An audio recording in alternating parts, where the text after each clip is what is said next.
রাজ্যের মুখ্যমন্ত্রী হওয়ার পর শুভেন্দু অধিকারী প্রথম পৌঁছালেন নন্দীগ্রামে রেয়াপাড়ায়। রাজ্যের মুখ্যমন্ত্রী শুভেন্দু অধিকারী এদিন রাতে নন্দীগ্রামে 2 নম্বর ব্লকে রেয়াপাড়ার বিধায়ক অফিসে উপস্থিত হন। এদিনের বৈঠকে মুখ্যমন্ত্রী ছাড়াও উপস্থিত ছিলেন কাঁথির সাংসদ সৌমেন্দু অধিকারী, দক্ষিণ কাঁথির বিধায়ক অরূপ দাস, রামনগরের বিধায়ক চন্দ্রশেখর মণ্ডল, ফগওয়ানপুরের বিধায়ক শান্তনু পরামানিক, পটাশপুরের বিধায়ক তপন মাইতি, এছাড়া সাংগঠনিক নেতৃত্বরা মেঘনাথ নাথ পাল, প্রলয় পাল, অঞ্জন ভারতী সহ নেতৃত্বরা উপস্থিত হন এই বৈঠকে। তবে কোন কোন বিষয় নিয়ে আলোচনা হবে তা কিন্তু পরিষ্কার নয়। সূত্রের খবর, নন্দীগ্রামের বিষয় সহ বেশ কিছু গুরুত্বপূর্ণ বিষয়ে আলোচনা রয়েছে। আপনারা দেখছেন বনশ্রী নিউজ। মোবাইল আসছে।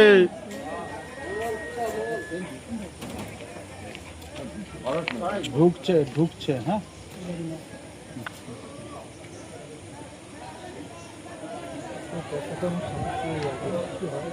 শহীদকে বললাম, শহীদটা শুনতে চাই না। শহীদকে এই হাত আসছে, আর তোর হাত আসছে। ফ্রেম ঠিক আছে?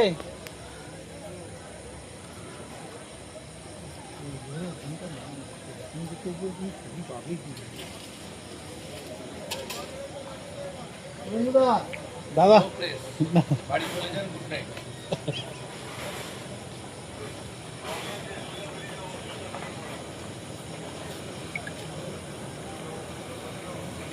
क्लियर रात का अपने स्टेट का पता